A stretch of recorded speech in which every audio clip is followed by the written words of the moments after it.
The massive obsidian chamber hummed with alien technology as scaled creatures moved through holographic displays that painted their faces in cold blue light.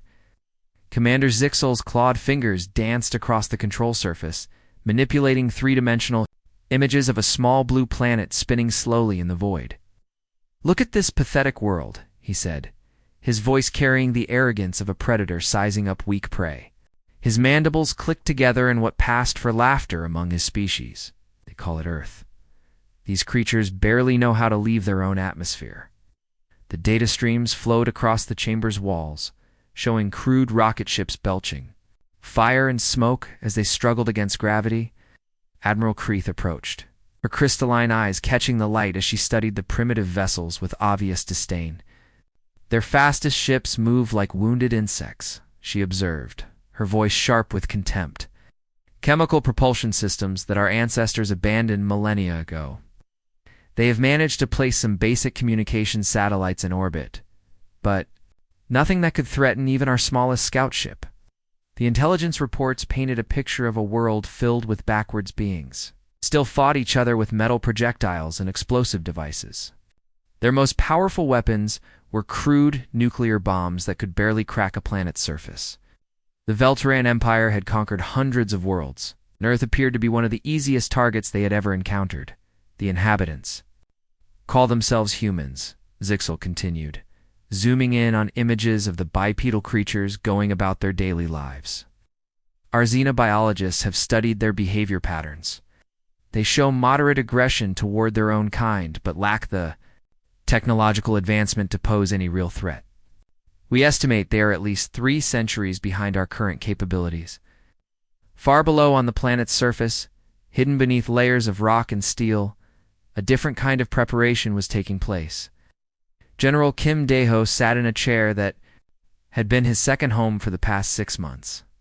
Surrounded by screens showing data that would have terrified the confident aliens above, his weathered face showed no emotion as he processed the intercepted transmissions his team had been monitoring.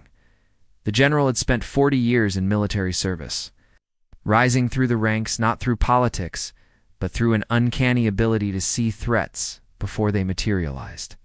When the first alien signals had been detected 3 decades ago, he had been a young officer assigned to a project that officially did not exist. Now, as the senior commander of Earth's most classified defense program, he knew exactly what was coming. "Colonel Park," he said quietly to the woman standing beside him. Colonel Park Sora had been his most trusted aide for 15 years, and she could read the subtle changes in his expression that others missed. "They're coming. The transmission patterns have changed to approach vectors." Park's fingers moved across her tablet, sending coded messages to facilities hidden around the globe. "Shadow protocol is activating now, sir. All deep sites are coming online." 3,000 miles away, beneath the bustling streets of Seoul, Dr. Lee Min-ho worked frantically at computers that violated several international treaties simply by existing. The quantum processing units hummed with barely contained energy as he entered commands that would have been impossible to execute just 5 years earlier. Around him, teams of technicians prepared weapon systems that had been developed in underground laboratories far from the eyes of the world's governments. "Quantum resonance chambers are at full power," called out one of his assistants. "Particle beam arrays are synchronized and ready for deployment." Lee paused in his typing, remembering the day 30 years ago, when humanity had first detected the alien probe passing through their solar system. While the world's leaders had debated whether to make contact, a small group of scientists and military officers had made a different choice.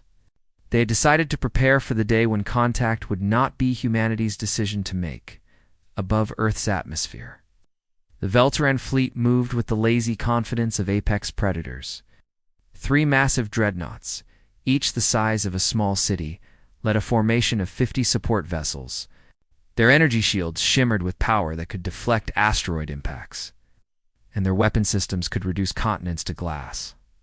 Commander Zixel stood on his command deck, watching the primitive world grow larger on his screens. "Begin." "Standard conquest protocols," he ordered. "Prepare the subjugation broadcast. These humans will have 72 hours to surrender before we demonstrate our power."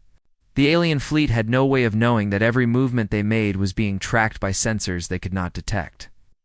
Hidden observation posts scattered throughout the solar system fed data to quantum computers that processed their formations, analyzed their weaknesses, and prepared countermeasures that existed only in the nightmares of military strategists in his underground bunker. General Kim Do-ho allowed himself a thin smile as he watched the alien fleet assume what they clearly believed was an overwhelming position. They had studied humanity's public technology and found it wanting. They had never imagined that a species paranoid enough to fight constant wars against itself might have prepared for threats from the stars. The first phase of humanity's greatest deception was about to begin. The alien transmission burst through every radio, television, and communication device on Earth at exactly 1432 Greenwich Mean Time. The voice carried the cold authority of a species that had never known defeat, translated into perfect human languages by technology beyond Earth's supposed capabilities. Primitive beings of Earth, the words echoed from billions of devices simultaneously. You have 72 hours to surrender your world to the Velteron Empire. Submit now, and your species will be preserved as laborers for our great civilization. Resist, and face complete annihilation. In the Pentagon's crisis room, Admiral Choi Jae-min stood before a wall of screens showing the alien fleet positioned just beyond the moon's orbit. His calm expression never wavered as he activated the emergency broadcast system. Around him, military officers who had spent their entire careers preparing for this moment waited in tense silence. "This is Admiral Choi Jae-min of the United Earth Defense Command," spoke into the microphone, his voice carrying to every corner of the planet. "To the Velteron Empire, you have made a grave error in judgment. Earth respectfully declines your generous offer of slavery." Commander Zixel's laughter filled the command bridge of his flagship, a sound like breaking glass that made his subordinates flinch. "Did you hear that pathetic response? They think their primitive weapons can challenge the might of the Empire.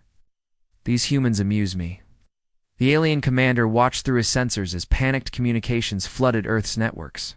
Military bases worldwide buzzed with activity as coded messages flew between hidden facilities. He intercepted fragments of conversations about activating Arsenal Prime and releasing the Guardians, which only confirmed his assessment of humanity's desperate situation. "They speak of their final weapons as if they were legends," Zixel sneered to his bridge crew. "Watch as their crude nuclear devices bounce harmlessly off our shields." 2 miles beneath the Colorado mountains, Colonel Park Sora stood in a command center that had been carved from solid rock over 3 decades.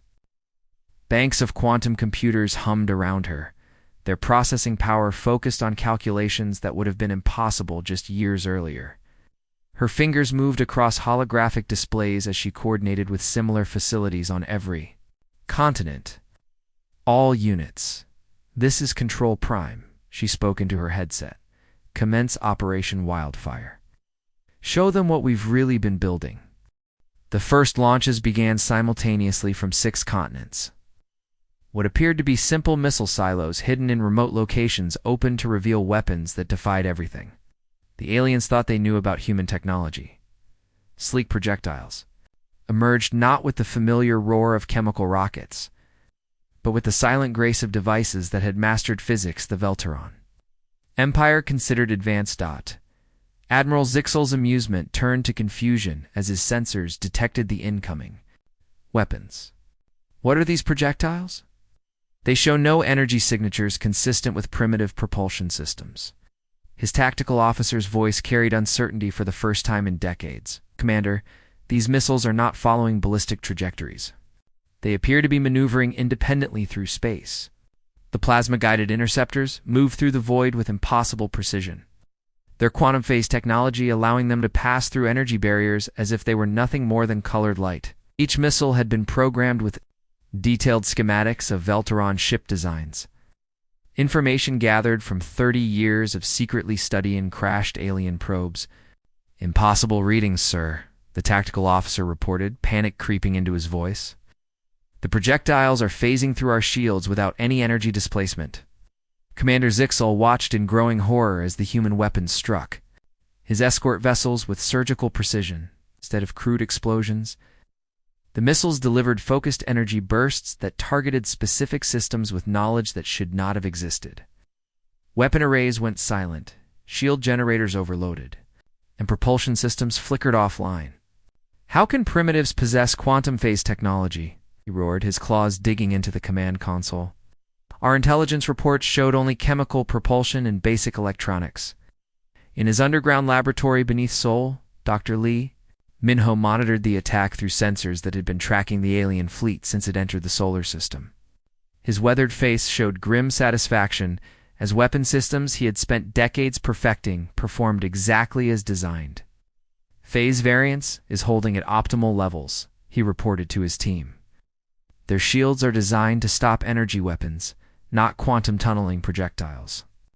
The alien technology they had reverse-engineered from ancient crash sites had been improved beyond its original specifications. Where the Velteron Empire had developed weapons for conquest, humanity had created them for survival. The difference in motivation showed in every successful impact. Aboard the flagship, alarms blared as secondary explosions rocked the vessel. Commander Zixel's confidence evaporated as he realized that his supposedly primitive enemy had been studying his people's technology for far longer than anyone had imagined. "Sir, we're receiving damage reports from across the fleet," his communications officer announced. "They're not targeting our hulls. They're systematically disabling our weapon systems." The truth struck Zixel like a physical blow. These humans were not trying to destroy his ships. They were capturing them intact, which meant they understood Velteron technology well enough to know exactly what to target. The prey had become the predator, and the hunt was just beginning. The space around Earth transformed in an instant from empty void to a battlefield bristling with hidden death. What had appeared to be ordinary chunks of space debris suddenly shimmered and revealed their true nature as massive orbital defense platforms that had been silently waiting for decades. General Kim Daeho's voice crackled through encrypted channels that reached every corner of the solar system. "All hidden assets, you are weapons free. Show these invaders what Earth is truly capable of." Commander Zixel stared at his tactical displays in growing disbelief as hundreds of new contacts appeared on his screens. The scattered pieces of metal and rock that his sensors had dismissed as natural debris were now moving with purpose, rotating, to bring weapon systems online that should not have existed. "Where did these platforms come from?" he demanded, his voice rising with each word. Our scans showed nothing but primitive satellites and space junk. His tactical officer's hands shook as he tried to process the incoming data. "Have been using some form of advanced cloaking technology. We're detecting massive energy signatures from objects that registered as inert matter just moments ago." The first kinetic bombardment satellite fired a tungsten rod the size of a telephone pole directly at the alien formation. The projectile accelerated to incredible speeds, using magnetic fields that bent the laws of physics, striking a Velteron cruiser with the force of a small nuclear weapon. The impact sent shockwaves through the enemy fleet as armor plating that had withstood asteroid impacts crumpled like paper, quantum torpedo arrays hidden within what appeared to be old. Communications satellites began launching their deadly cargo. These weapons existed in multiple dimensions simultaneously, making them impossible to track with conventional sensors. They materialized inside alien ships, bypassing shields and armor entirely before detonating with precisely calculated force. From the asteroid belt, where they had been hiding for 20 years, Admiral Choi Jamin's fleet began its approach. The human ships were smaller than their alien counterparts, built for speed and maneuverability rather than raw firepower. But what they lacked in size, they made up for in tactical sophistication. "Remember, captains," Choi broadcast to his squadron. "Leaders, we're not just defending our homeworld today. We're sending a message to every species in the galaxy that Earth is not to be trifled with." Captain Yu Haijin guided her stealth fighter through the chaos of battle, her ship's hull designed to absorb and scatter sensor beams rather than reflect them. She had trained for this moment her entire adult life, practicing maneuvers against holographic alien ships. Based on captured intelligence data, her targeting computer locked onto the alien flagship's command tower, and she smiled grimly as she realized the Velteron commander had positioned his ship exactly where the tactical simulations had predicted. Fox 3. Engaging primary target, she reported, launching a missile that would phase through the enemy's shields and deliver its payload directly to their bridge. Around her, hundreds of human pilots demonstrated the tactical brilliance that came from a species that had been fighting wars against itself for millennia. They moved in coordinated patterns that seemed random to alien observers, but followed battle-tested strategies. Refined through countless conflicts, the Velteran Admiral, Kreeth watched her carefully planned formation dissolve into chaos as human ships struck from every direction. Her vessels, designed for conventional space warfare, found themselves outmaneuvered by enemies that fought like a pack of wolves hunting much larger prey. "They're using our own technology against us," she reported to Commander Zixel, her voice tight with disbelief. "These weapons show energy signatures consistent with our own quantum torpedo systems. But they've been modified in ways I don't understand." The gravity well generators hidden throughout Earth's orbital space began their work, creating pockets of twisted space-time that trapped alien ships like insects in amber. The Velteran vessels found their faster-than-light drives useless as the fabric of reality itself bent around them. Dr. Lee Minho monitored the battle from his command center, watching as 30 years of preparation paid off in spectacular fashion. The alien technology they had reverse-engineered from crashed probes had been improved beyond its original specifications. Where the Velteran Empire had created weapons for conquest, humanity had designed them for survival. Quantum field generators are operating at peak efficiency, he reported to General Kim Dae-ho. "The enemy fleet is completely trapped within our defensive perimeter." Commander Zixel's flagship shuddered as human weapons found their mark with impossible accuracy. His crew scrambled to respond to threats that seemed to come from everywhere at once. Their training inadequate for enemies that fought with such vicious creativity. "Sir, we're detecting massive energy buildups from the planet's surface," his sensor operator called out. They appear to be charging some kind of planetary defense cannon. The truth began to dawn on the alien commander as he watched his supposedly primitive enemy demonstrate technology that surpassed his own. These humans had not just been preparing for first contact, they had been preparing for war. They had been doing it for far longer than anyone had imagined. Captain Yuhaijan's fighter screamed past the alien flagship's hull, her weapons carving precise lines through armor that had been designed to withstand the vacuum of space. Behind her, the human fleet pressed their attack with the ruthless efficiency of predators that had finally revealed their true nature. The hunters had become the hunted, and the galaxy would never be the same. The remaining Velteran ships turned toward the edge of the solar system, their engines straining to achieve escape velocity. Commander Zixel had ordered the retreat after watching half his fleet reduced to drifting hulks. But his relief at the command to withdraw quickly turned to horror. As new contacts appeared on his sensors, human vessels emerged from hiding spots throughout the solar system like predators that had been patiently waiting for their prey to run. Ships disguised as asteroids shed their rocky camouflage, revealing sleek hulls bristling with weapon systems. Others uncloaked from behind the moons of Jupiter and Saturn, having lurked in the gas giant's shadows for years. "Impossible," Zixel whispered as he watched the tactical display fill with hostile contacts. "How many ships do these primitives possess?" His navigation officer's voice cracked with fear. "Sir, we're completely surrounded. They've been positioned to cut off every possible escape route." Lieutenant Commander Shin Woo-jin sealed his helmet. As the boarding pod prepared to breach the alien cruiser's hull, its powered exoskeleton hummed with energy drawn from captured Velteran power cells. Alien technology seamlessly integrated with human engineering. Around him 20 elite soldiers performed final equipment checks on weapons that combined the best of both civilizations. "Remember the mission parameters," he spoke into his comm unit as the breach charges activated. "We need the bridge crew alive and the navigation computers intact. Everything else is secondary." The boarding pod punched through the alien ships. Armor with brutal efficiency, its cutting beams designed specifically to penetrate Velteran hull materials. Shin's team moved through the corridors with the methodical precision of soldiers who had trained for this exact scenario countless times. The alien crew members they encountered were quickly subdued with non-lethal weapons that targeted their nervous systems. These humans fought not with the desperate fury of defenders, but with the cold professionalism of apex predators who had studied their prey for decades. Bridge secured, Shin reported as his team overwhelmed the alien command center. Beginning data extraction now. Admiral Zixal watched from his flagship as his remaining vessels were systematically captured rather than destroyed. The humans moved with terrifying efficiency, their boarding parties striking multiple ships simultaneously. His communications.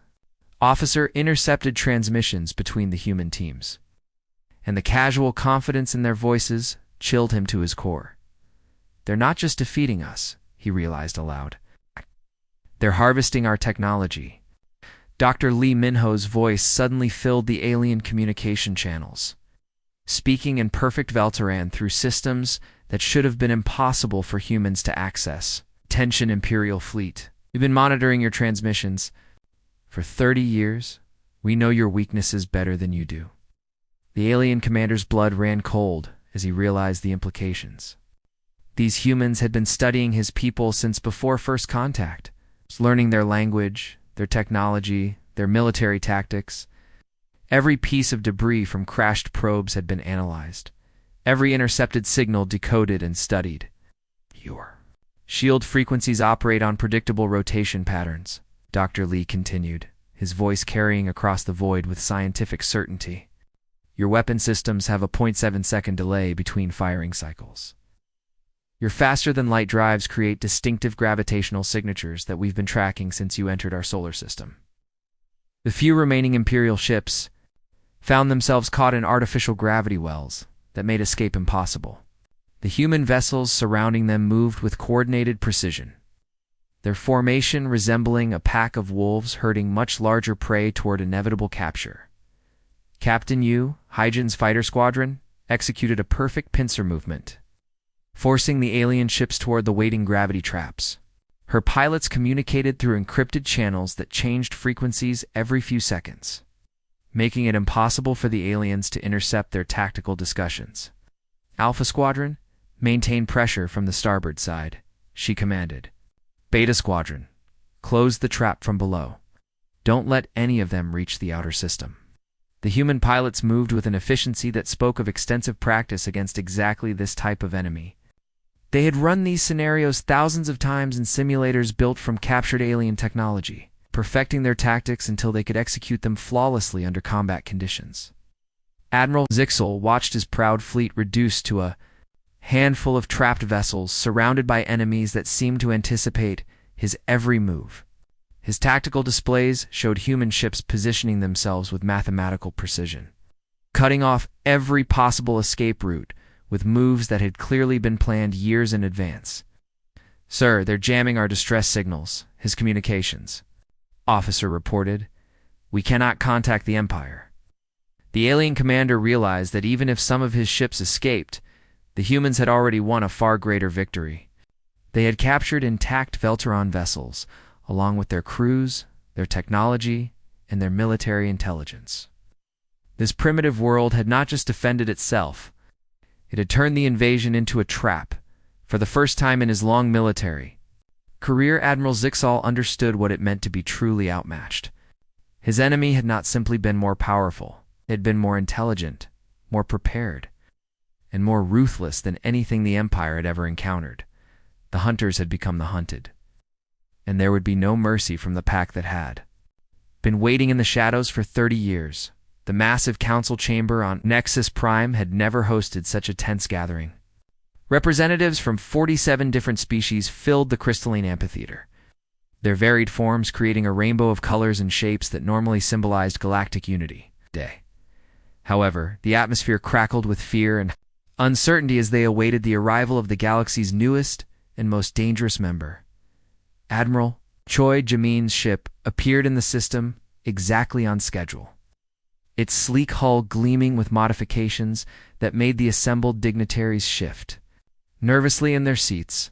The vessel had once been the pride of the Velteron Imperial Navy, a dreadnought capable of reducing planets to ash. Now it bore human markings and improvements that made it even more formidable than its original design. The human ambassador stepped Through the council chamber's main entrance with the quiet confidence of someone who had nothing to prove, his simple military uniform contrasted sharply with the elaborate robes and ceremonial armor worn by the other representatives, but his presence commanded immediate attention. "Distinguished members of the Galactic Council," Choi began, his voice carrying clearly through the chamber's translation systems, "I come before you as the first representative of Earth, a world that has recently defended itself against unprovoked aggression." The Veltaran representative, younger officer who had replaced the now imprisoned Admiral Kreeth, visibly flinched at the words. Around the chamber, other delegates whispered among themselves, their conversations filled with nervous speculation. About human capabilities, Earth claims its sovereignty and will defend it against any threat. Choi continued, his tone remaining diplomatic, despite the underlying steel. However, we are willing to establish peaceful relations with civilizations that respect our boundaries and approach us with honorable intentions. High above Earth's surface, the detention facility that had once been a research station now housed the most valuable prisoners in human history. Commander Zixel sat in his cell, staring through the transparent aluminum at the blue world below. His proud uniform had been replaced with simple prison garments, but his eyes still held the intelligence that had made him a feared military commander. The human interrogators had been surprisingly professional, treating him with the respect due a captured enemy officer. They had asked detailed questions about galactic military capabilities, trade routes, and political structures. What disturbed him most was how much they already knew. "You don't understand what you're dealing with," he had told them during his most recent session. "Humans don't just fight to win battles. They fight to ensure their enemies never threaten them again." They've been preparing for galactic contact since before they had interstellar travel. Dr. Lee Minho had been present during that interrogation, taking notes on a tablet that displayed information in symbols Zixal couldn't read.